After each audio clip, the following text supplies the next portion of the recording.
and welcome to Viewpoints podcast, brought to you by Equiture, the leading provider of public safety software and training. We are an international leader in public safety training and technology, with products geared toward providing tools to help responders stay safe and educated. For those of you who are new to our podcast, we offer these podcasts with a variety of guests geared toward public safety topics, as well as monthly webinars. My name is Sherry Bartram. I'm happy to have each of you with us today. We have talked to your parents about how it was for them to raise children while working in public safety. I am grateful you have agreed to share your stories with us because each of you have been raised in public safety environments all of your life. And the impact that it did or did not have on all of you will be enlightening to all of us, I'm sure. So I'm going to do a brief introduction here, just your first names, and then tell us if one or both of your parents were in public safety and what discipline they were in, like in law, fire, EMS, or 911. So let me start first with Joanna. Jo, nice to have you here. Thank you, Sherry. My mom was in EMS my entire life. All right. Thank you. Matt. Hi, Sherry. Nice to be here. I actually have had three. My stepdad was in law enforcement work. He's a police officer. My father was also a police officer, and he was also in 911 or dispatch. And my mother was also in dispatch. And I think they were both in both my stepdad and my mom were both in fire at one point, and dispatch as well for my mom. So. Okay. Lots of background my entire life of safety and public safety stuff. So. All right, thank you. Sydney, how about you? Hi, Sherry. I grew up with my dad all my life in law enforcement. He was a police officer, so he's the only parent in my family that was in public safety. All right, and Rihanna.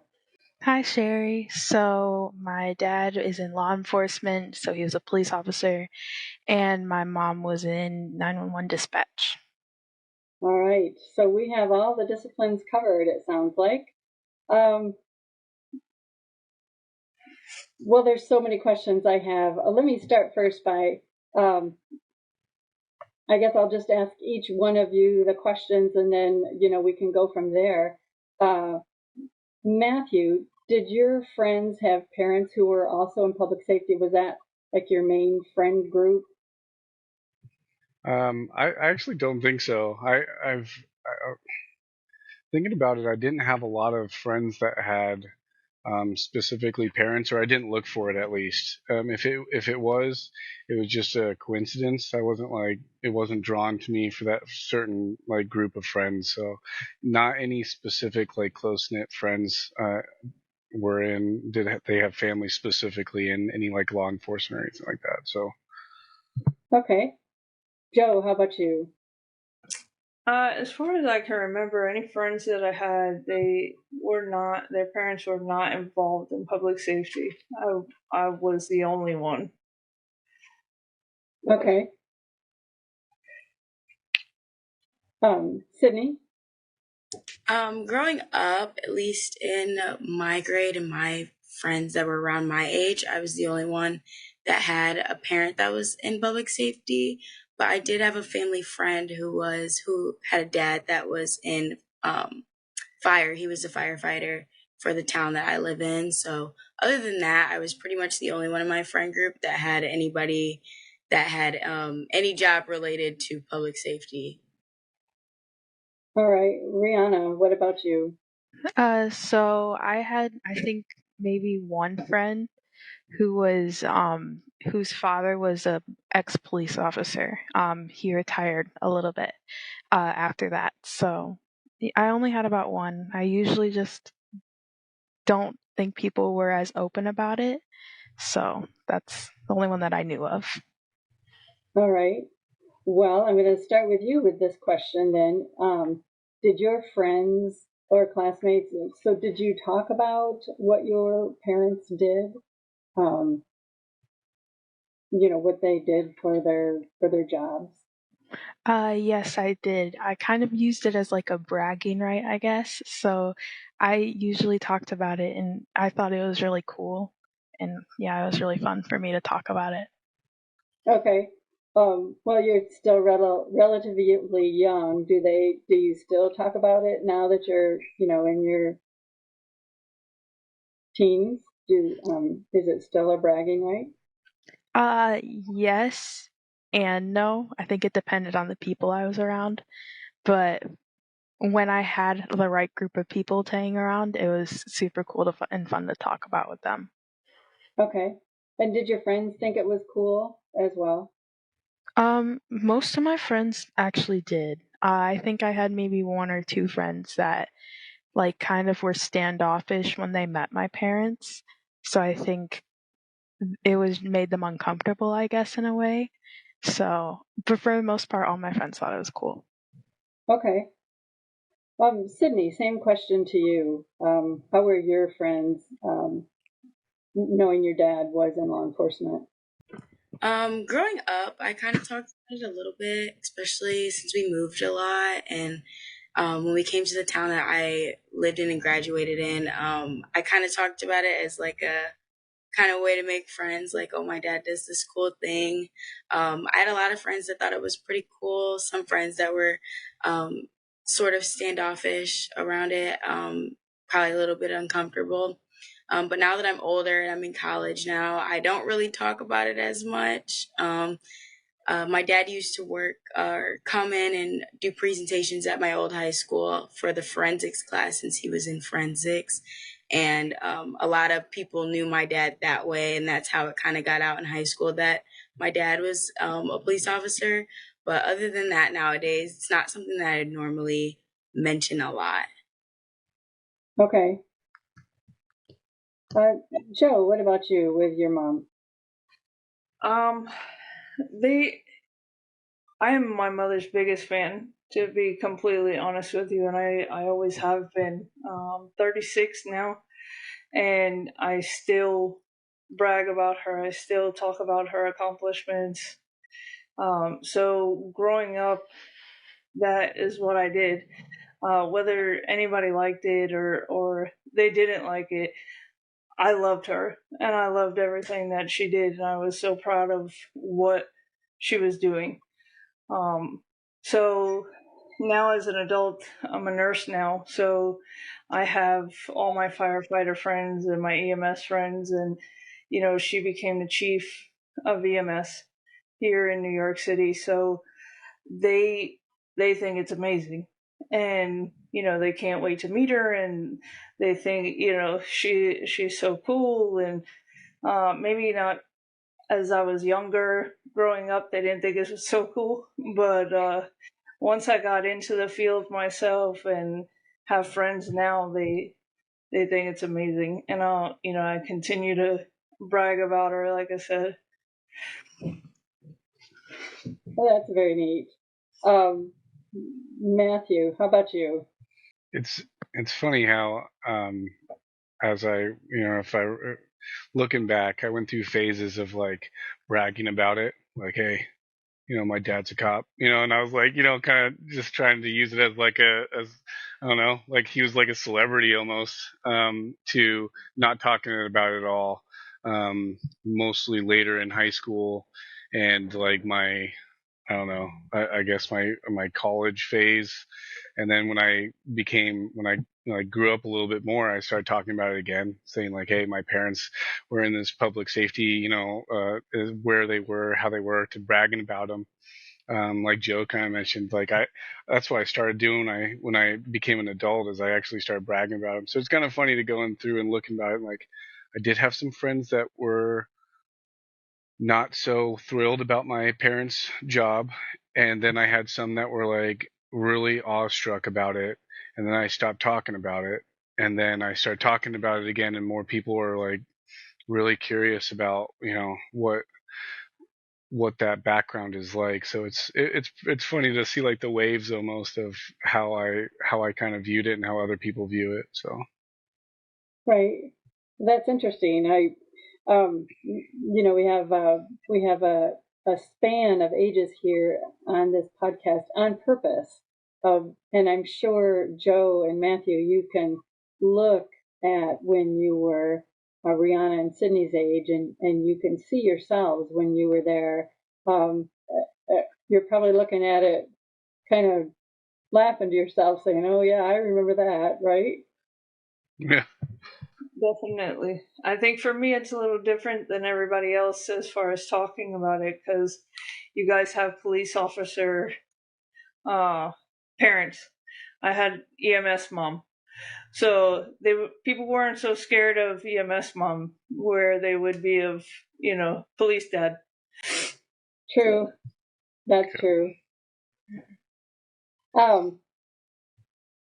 When I was growing up as a child of parents in public safety, I was able to participate in mock disasters. And my friends had no idea what I was talking about when I was describing how much fun it was to pretend to have a broken arm and, with a artery injured, and I had this fake blood, and I would pump it out, and it would squirt on people. And I remember this one lady, she literally passed out. I mean, it was clearly fake, but she passed out. She did not pass that mock disaster. So I learned not to talk about that kind of stuff in front of my friends because they just thought, what is wrong with her? She thinks that's cool that she had fake blood and made somebody pass out.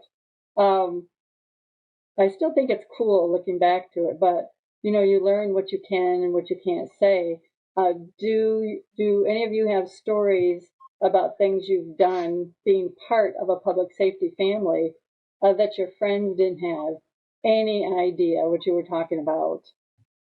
Things. So just if you can think about anything that might have influenced your attitudes or your beliefs. Joe, I'm going to start with you. My mom was a EMS instructor at the FDNY Academy. So, like now, where the kids are off for summer vacation, I spent my entire summer vacation in the EMS Academy. So I would listen to her lecture, and I mean, I think I was full EMT by the time I was 10. So I would sit in the back of the classroom and she would ask, everybody questions, and they had no idea what was going on. And I'd be in the back, me, pick me, because I had listened and listened and listened to these same lectures over and over and over again. So like you, I was part of the EMD disaster training, and when I was younger, I would go be a third on the ambulance with her. And I was young. I was 10, 11, 12, 13, and wearing my duty belt and a radio and sitting in the back and, bandaging and doing all these things. And my friends were like, what the hell are you doing? What, this is how you're spending your summer. And I thought it was the greatest thing. So, going into EMS myself out of high school was, I already knew what I was doing by that point because I had spent my entire, childhood listening to her. So. Right, so it was kind of just a natural flow of everything you'd grown up with. It was second nature to me. She got so upset with me being in EMT school because I didn't open my book. The book still had the wrapping on it, and she'd be like, I don't understand. You need to study. You need to do this. I'm like, I spent the last 10 years in a classroom. Like, I'm good to go. We're good. Put me on an ambulance.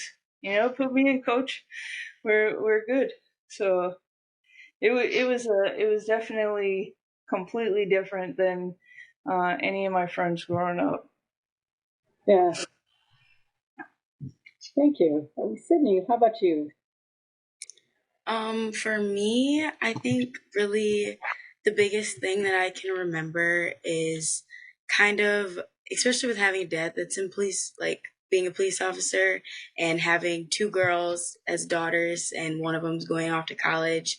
I learned quickly, like self-defense classes he put me in. We've learned different weird things, how to break a car window and how to, pepper spray somebody in the right places. And talking about that with my friends, especially in college, and they always look at me like, what are you talking about right now? What are you talking about? How to make people pass out and stuff. Like, it's just, I always got those weird looks because I've always been like that. I'm always taking after my dad. I'm always the person that's like, I have to sit at a restaurant facing the door because I don't like my back being towards the door. And all my friends just think that it's so weird that I'm so like, I'm so detailed and stuff. But I think definitely that, and really just the things that I'm interested in now. I would have never thought that I would be interested in them. And I'm pretty sure the only reason I'm interested in them is because of my dad.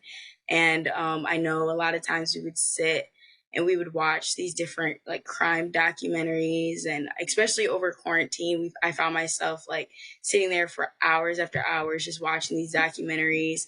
And my mom would be like, what are you guys watching? And she would always say, like, you're literally your father's daughter, because I would never sit down and watch a crime documentary about people being murdered and stuff. And it was just, and my friends aren't into that either. So it's just really these small little details that I've adapted from growing up with a dad that is a police officer that I think a lot of people find not normal, especially growing up, that like them growing up without somebody that's like that. So I'd say those are really just it.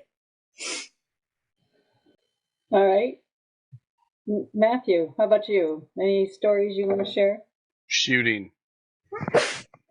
So much shooting, So like, movement while shooting, because my dad is SWAT, right? So, uh, guns, so many guns, so handguns, rifles, hunting rifles, revolvers, I mean shotguns.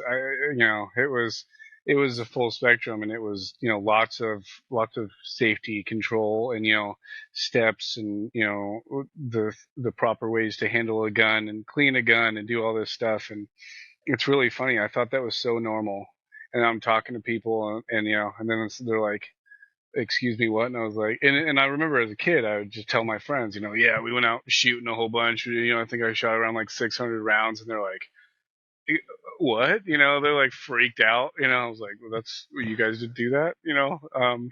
It still is actually pretty funny talking about that when I was as an adult. Saying, well, how'd you grow up? Well, I grew up shooting guns as like as a young boy, teenager.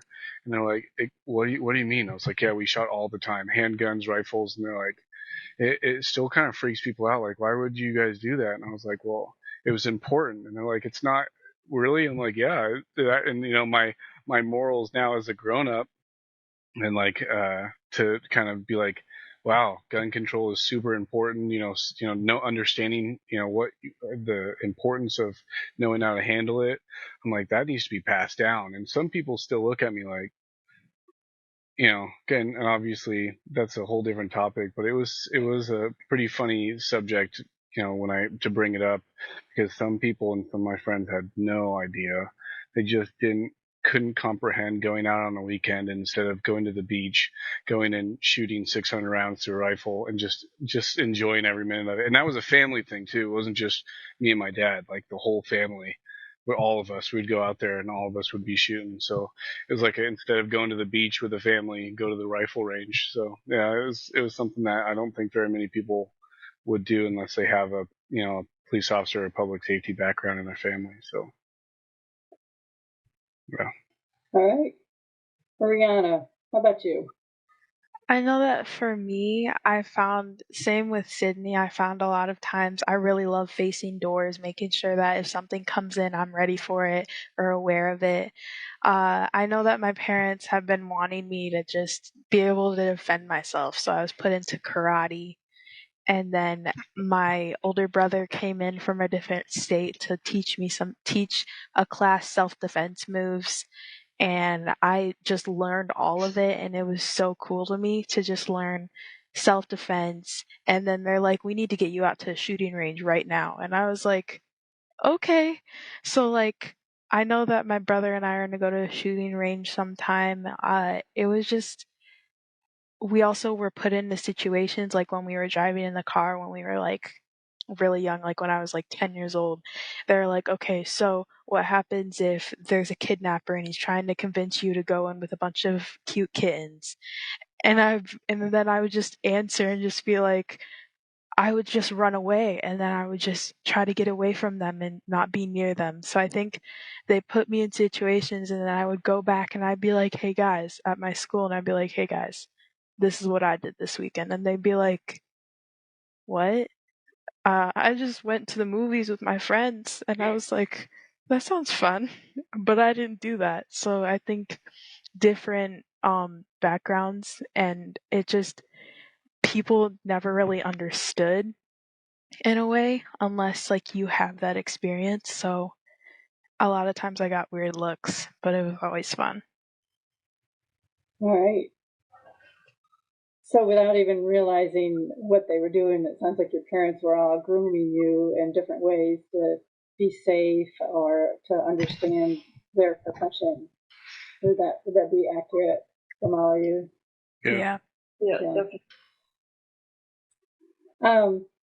Well, so Joe, I'm going to ask you this question first, not to put you on the spot, but your mom was the chief, not when this happened, but she was in New York on September 11th. What did you think when she left for work before then, and then after then? Did you find that you were worried about her safety? How did that impact you? So like most of us, that's a touchy subject, right? So Yeah. Obviously the day of, nobody knew what was going to happen. I was a freshman in high school, and I want to say it may have been my third day in high school. I showed up. Then the planes hit the towers. It became a huge thing at the school and throughout the city. And all I knew was that somebody needed to pick us up, and whoever showed up for me was not my mom. My mom was doing her job and what she had trained what would be my whole life to do, and that was run towards danger and not away from danger. So I did not talk to my mom for 2 weeks. I didn't know whether she was dead, she was alive. And that was probably the toughest thing for me to go through at that time. I was 13, and my mother was then and is still now everything to me. So when we finally went back to school, we had a barbecue or a picnic for the juniors and the freshmen to get to know each other and for them to help us. It had been raining that day, and they decided to do it in the cafeteria. So if you guys ever seen Armageddon, there's a scene in Armageddon where they're all walking down towards their family, and it's kind of the sun in the background, and it's this whole thing. And so I look down the hallway, and my mother is walking down the hallway in my high school. And that is basically the scene that I saw. Was my mom was alive, and she was covered in filth and dirt, but she was alive, and she was there. Everybody was so grateful to her and sat her down and fed her and just could not do enough for her. And for me, I mean, I just couldn't stop crying. Like the fact that I knew she was there, and so many other kids didn't get to see that. so many other kids didn't get to feel what I felt. So there, I was beyond blessed at that point that I had her here. And again, I'm 36 now. It has been a long time since 9/11, and still on that day, it's a big day for us because I'm still able to call her. I'm still able to FaceTime her. I'm still able to hug her and put hands on her. And, you know, there are countless, countless families and children and now adults really that can't do that. So it's a big thing for us in my family. After that event, did it change how you felt when your mom went to work, or was it harder? So, no, it didn't. It didn't, because I understood from a very young age what my mother was doing in her position. And the thing that did change, though, is I went into the military straight out of high school, and I also became an EMT for the fire department, now a nurse, because I vowed to myself and to my mother that if something like this ever happened again, I would not let her go alone. That I was going to go with her and I would stand by her and we would do it together, so that I didn't worry about that. So I could protect her and know, and protect whoever I needed, my community and whoever I needed to. So that was what changed for me, is that I needed to know that I could stand right by her and we could essentially do it together. Okay, thank you for sharing that. I don't know if you know, we did have your mom on this podcast. She did share some about that day, and yeah, I know it was a really powerful day. Oh yeah, it's still a pretty. It's just it's a day in our household, like it is for many others. But yeah. Thank you for answering that question first. The other three are going to be like, oh, our parents didn't do that. But Rihanna, let me go to you next. What about you? When you said your mom was in 911, so you probably didn't really think about when she left for work, if she was safe or not. How about your dad? So when I knew that my dad was a cop, I didn't really understand, because like the only cop that came to my mind was like, go out, arrest bad guys, go back to jail with them. So I didn't like completely understand his job, and I think when I thought of police officers, I thought of that. So I was like, oh, he's risking his life every day to go save other people. And I think that thought worried me, because when anybody walks into like a room or a situation, you never know what you're going into. And neither did he. And I think that really worried me. So I would go to school and that would be the only thing on my mind like all day. So I really didn't know how to react to it. It would stress me out a lot for sure. And yeah, it was different during school. Okay. Did your parents, were they aware of the feelings on how you felt? No, I knew that their jobs, they had a lot of stress because I could see it, and I was like, I'm not gonna burden them with more stress. That falls on me, so I can handle it and I can deal with it. Even though I couldn't, and I still don't always deal with it correctly. But I didn't want them to feel like they have to, um, like help me in that way when they're helping other people all the time. So I didn't want to do that for them. Okay. All right. Sydney, what about you? How did you feel when your dad left for work? Were you worried about his safety? Growing up, I never really understood kind of what my dad did. I just knew that we would go to school and he would be at home asleep, and then we would come home, and by the time we're going to sleep, he's getting up and going to work. So it would just be me, my sister, and my mom at home.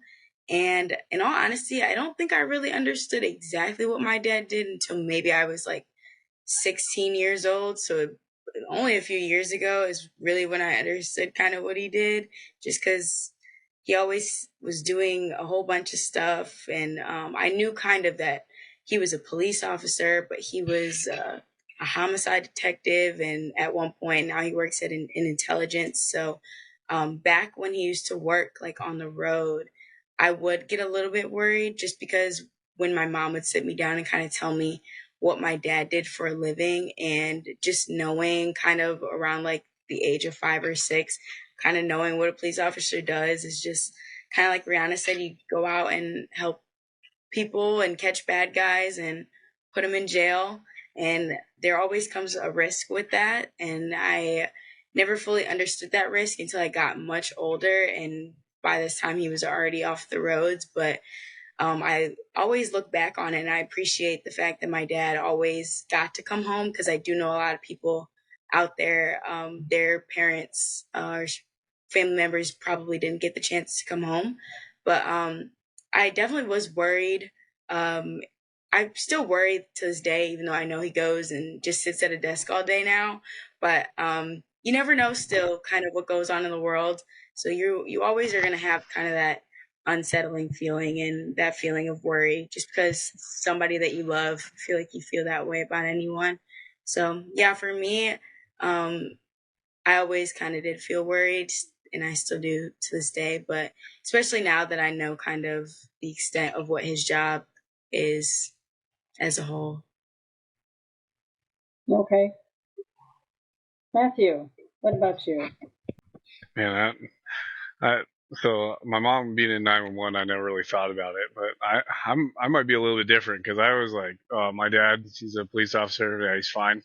It's like nothing's going to hurt him ever. I mean, this guy is, he can. I mean, he's like this giant man when I was just a little kid, So I'm like, this guy, like, who would ever want to mess with him, Like, it's not a problem. So I never had any type of fears or anything like that when he went out to work at all. Like it was almost like a blind, like he's untouchable sort of thing. So like, yeah, he's a cop, but he's like the best person ever in the world. So like nobody can hurt him, So, and then as I grew up, it was funny because I just like still thought that way, So like even as a teenager and then as a young adult, I'm like, he's fine, like nothing's gonna affect him, and even though he was a part of he responded to the Columbine shooting in Colorado as one of the SWAT members there, and he responded to quite a few like high profile cases that as a kid I didn't know, were like really bad things happening, bad people trying to hurt others, and he was there trying to stop that individual or individuals. And the whole time you know I hear about it, and he's like, he was there, he was at the high school, and he was at this place, trying to stop this bad guy that was shooting people or whatever, doing something horrible. And then the whole time I'm like, it was funny, I never felt like, oh no, what happened if he would have gotten my dad? I'm like, the whole time I'm like, well, that guy's in trouble because my dad was there, So, yeah, I don't know. Maybe it was just like just incomplete, picture of the information. Because now I obviously understand how absolutely dangerous the situations he was in. But like as a kid growing up, I'm just like, yeah, no, he's fine. Like there's nothing. No, they're not gonna get him. He'll get them first, sort of thing. So I don't know. It's like my whole life was no fears whatsoever about what my dad did ever. So. Well, that's good. For those of you who had fears or concerns, how did you cope with that? So you didn't tell your parents. Joe, did your parents know that you had these concerns, or? So I I never really had a fear of losing her or what she was doing. Like Matt said, I mean she was invincible to me. There was nothing that was going to happen to her. Like my mom was, she was bad, so but she did know after 9/11 that she had instilled in me just what she had fought so hard for and trained so hard for, and that was to go towards it and never run away from it. And it didn't matter what kind of situation you were in, your job was to help people. So I was never scared of what she was doing. If anything, I wanted to be at her heels when she was doing it. So she did know that. I made that pretty clear to her. Yeah. Well, and Rihanna, you told us you just didn't tell your parents at all. So what did you do with that concern? I didn't do the best option. I kind of just worried about it and I didn't really cope with it. I think my coping mechanism was stuffing it down and not talking about it, not addressing the issue itself, not telling myself, oh, I'm worried about my parents. It was more just my parents are fine, it's fine, everything's good. So I think I kind of tricked my own mind into thinking that I'm fine. So I didn't think I had anything to worry about or cope on because I was like, oh yeah, I'm fine. This doesn't affect me at all, which I think was far from the truth. It freaked me out so much. And I think to cope with it, I should have really talked about it with other people, specifically my parents, and just being like, hey, this worries me, and talking about it. But I didn't do that. So. All right. And Sydney, like you said, by the time you realized that you might be concerned about your dad, he was more on a desk. So, right. Yeah, so since I didn't really fully understand until by the time he was out, I never really had to think about or worry about kind of where he was or what he was doing. I mean, nowadays, since I do still kind of think back on it, I always told myself that the best coping mechanism was just to live my own life because I hate worrying about things that are out of my control. So it's just I think my dad would rather me go out and live my own life than worrying about kind of the work that he was doing, because he always told us that the job he chose was the job that he chose and he wanted to do it for a specific reason, and nobody should have to be worried about the choice that he made. So I kind of just live with the fact that, he did have a lot of experiences that I probably don't know about still. But I never had to really worry about kind of what was going on at the time. Okay.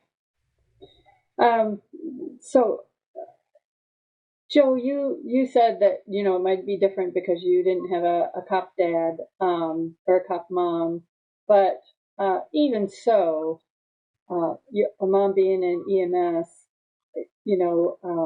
so my older daughter is a nurse, and if we walked by, we were at the zoo once, and um, my youngest son was hanging all over the garbage pan, and she about garbage pail there, and she about had a conniption. Oh my gosh, the germs, the germs, the germs. So when you have extra knowledge, you tend to try and protect, right? So Yeah. even though you didn't have a cop mom, Yeah. my next question to the four of you is did you ever notice that your parents seemed to be overprotective and in what areas did that occur? So, Joe, did you ever notice that? She was definitely overprotective. I mean, although she wasn't a cop, they across the board, even with dispatch, you see the worst of people. Like the of people, of accidents, I mean, you're meeting everybody on their worst day. So she seen what could happen if I drank too much. She's seen what happened if I hung out and didn't call her, or like she's seen the worst of the worst. And then she's in the Bronx of all places. Like she worked in the city in New York City, so I mean, you never know what you're getting coming around the corner. So she definitely kept a short leash on me. I had a very early curfew. I had to check in. She would always tell me, "What if you were lying in a ditch somewhere and I didn't know?" I'm like I'm fine, But she was very on top of things, just because it was a mess what she was seeing out there. The Right. the type of people you come across when you're out too late here in the city may not be the type of people that you want your 15-year-old daughter, passing in the middle of the night. So she was very very strict with me my teenage years, with me growing up.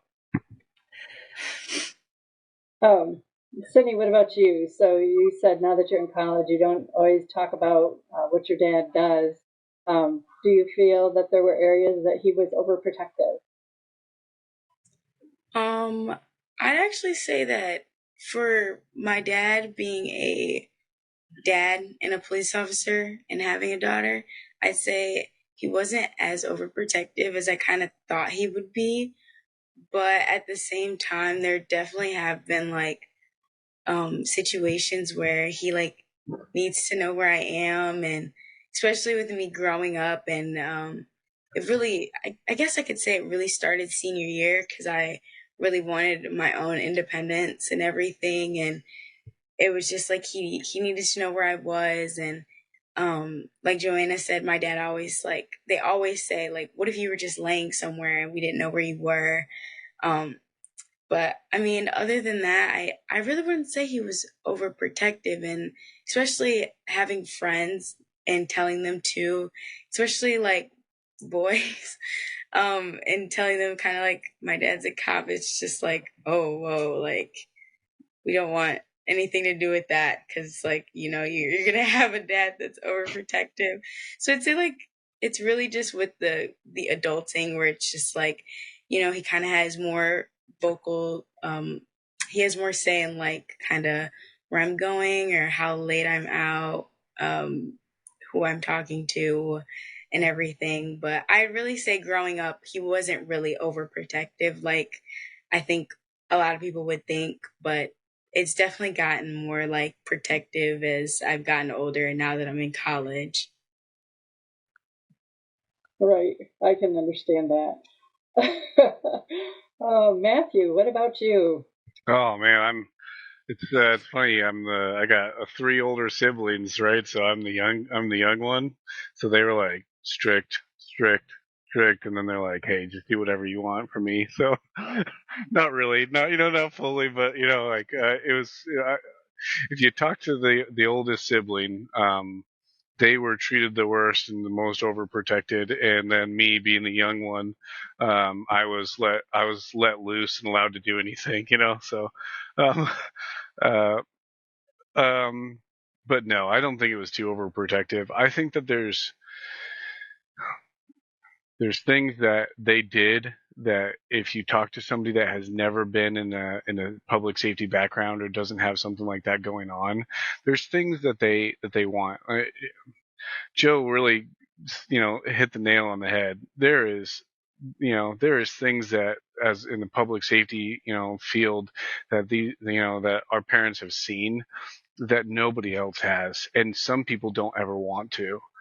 So they come back and they see their kids and they're like, you're not going out past midnight, like, they're like, hey, you're not getting on a motorcycle and stuff, so, like and if you are, you're going to do it because we're going to make sure that you're properly trained, so like there's steps that I think that I know that my parents took that would seem overprotective to somebody that's undoctrinated to the public safety police officer, EMT background. So it's funny because if I'm in a group like this that understands and I can say, hey, my parents were like, oh, 11 o'clock, no later, or, you can't go to that certain spot downtown. You can't go to this area. You can't go to this store. If I talk to people here in this environment, everybody's like, yeah, that makes sense. But if I talk to somebody that has no police officers in their family, and I say, yeah, my parents made sure I had, a phone on me, and I couldn't go to this certain place, they're like, wow, like, so that's really strict. And I was like, I don't think so. So it's weird. I don't consider it overprotective now as an adult. I might have a little bit as a kid because, you're talking to a bunch of, friends and you're like, I gotta go home. It's 8:30 and they're like, what? I'm like, yeah, sorry. Like I got, and they're like, oh man, your parents are so strict. And I was like, yeah, that's terrible. Maybe I should just stay out and just get in trouble. And I might have done that a couple times, but yeah, it's weird. So I would say overprotective. No.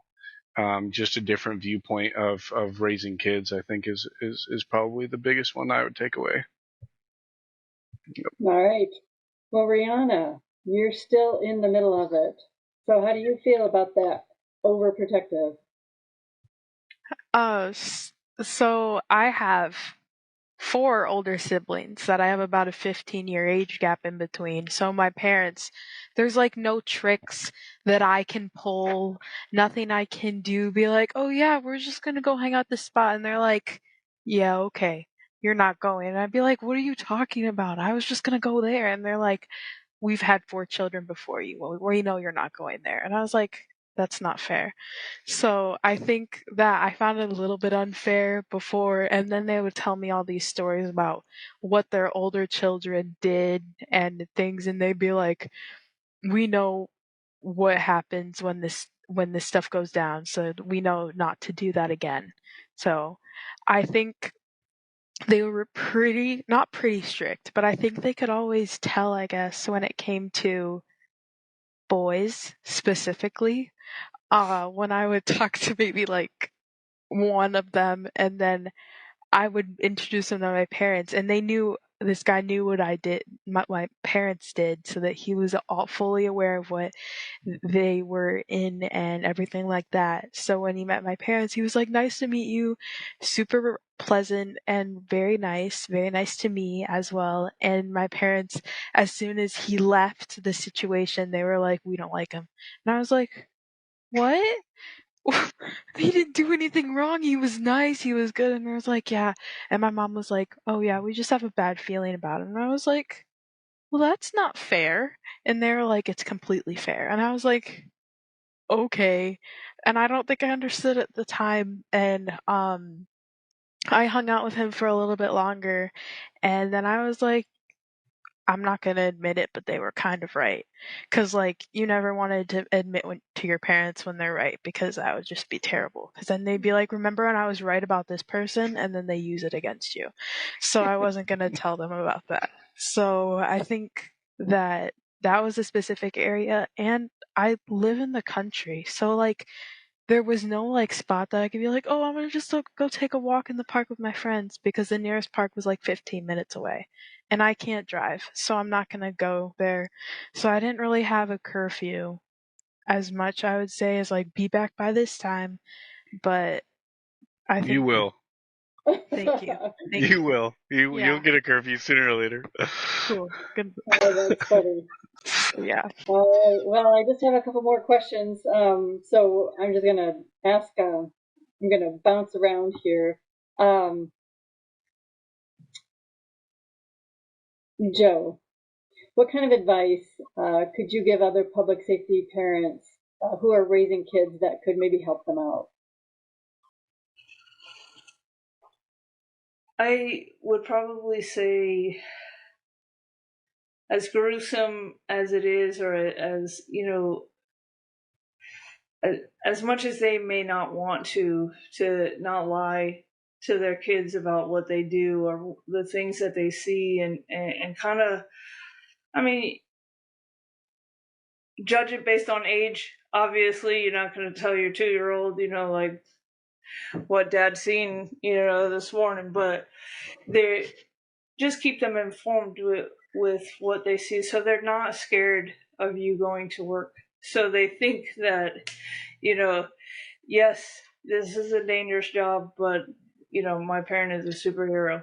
So, and that they, like many of us, are proud of what they do, and they stand behind them, and they don't ever let I mean, all of you guys have law enforcement in your family, and I have law enforcement in my family, just on my mom. But I'm a big supporter of law enforcement, and again, that's probably another segment. But there's a lot of people out there that don't support law enforcement, and these kids should not feel bad because their parents are police officers or firefighters or EMTs or so just continue to talk to them and help them understand what they do, and to be proud of what they do.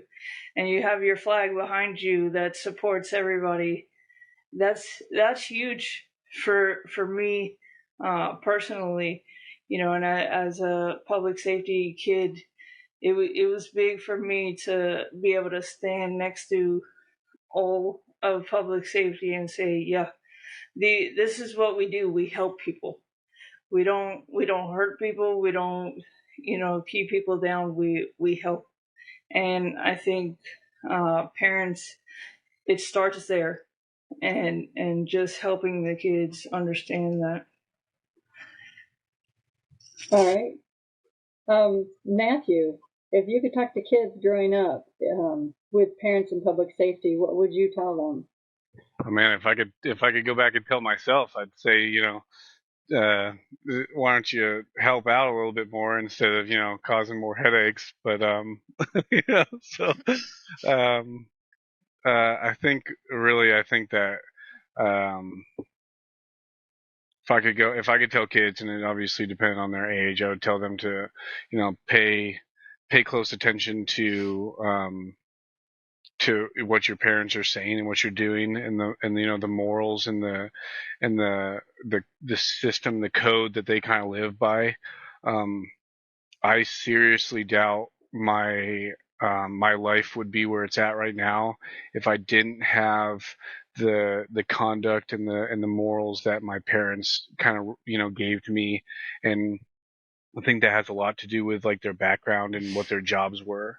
There's no way that I'm the same person with parents in any other job field. There just isn't a chance. So if I could tell kids, take that to heart, take it to heart early, and don't wait, until, unfortunately, like I did when I was almost a grown up, and I'm like, hey, you know what? Those things that my parents were telling me to do, like be a good person and, all these morals, maybe I should actually follow that and see how it works out. And, and not wait that long. Do it early, and I think that it would make your life as a kid and as a grown up a lot better, in my opinion. So. Okay. Rihanna, what kind of advice would you give other public safety parents who are raising kids?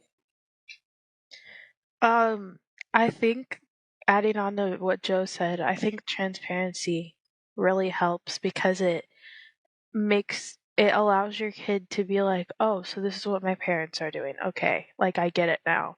And I think with more transparency, the kid will reciprocate the transparency back to the parent. And I think it'll just be a closer bond between them if there's a level of like, I do this and I need you to understand that there are risks doing this, but we take all the safety precautions necessary to make sure that we can protect ourselves and protect you and protect others.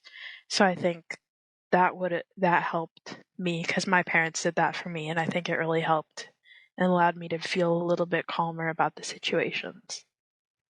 That's a really good point. I think a lot of us as parents in public safety, we're like, we don't want to talk about it to our kids because we want to be, strong. So, did you have a good day? Yep, good day.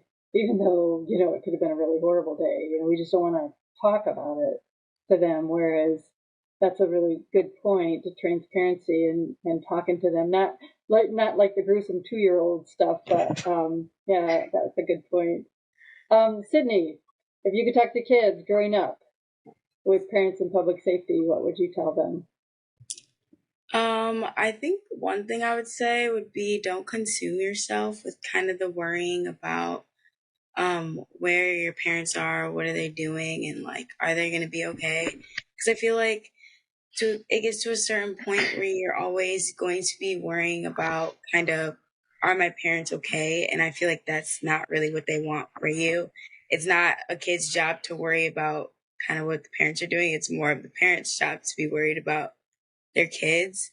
And then the second thing I would say would be appreciative of what they do, just because I feel like their job is really important. And like Joe said, I feel like kids should never be ashamed of what their parents do, because the job that they have is so important. And the country really wouldn't work without what your parents do for a living. So I feel like being appreciative, and I think there were a lot of moments growing up where I wasn't as appreciative as I feel like I should have been as to what my dad does on a daily basis. And I feel like if I would have been a lot more appreciative at an early age, I would have had a better kind of understanding of what my dad does. And you just like them a lot better. Like you start to look up to them a lot more when you actually appreciate what they do. Because once I started appreciating what my dad does, I could kind of understand and come to the conclusion that he really is like my role model and who I look up to, and out of anybody in the world. So Wow, you guys have been awesome. I know your parents are going to be super excited to hear your stories today. Thank you so much for joining us. Um, you've really touched me, each of you, with your stories, and I'm sure our audience is going to love hearing what you've had to say. I hope everyone has a great day. For our audience, please take a moment to check out our webinars each month, and for our previous podcasts, go and take a peek at them, and you'll see all of the parents that have been represented by their children today. And thanks again, everyone. Have a great day. Thank you for having me, Sherry. Thank you. Bye-bye.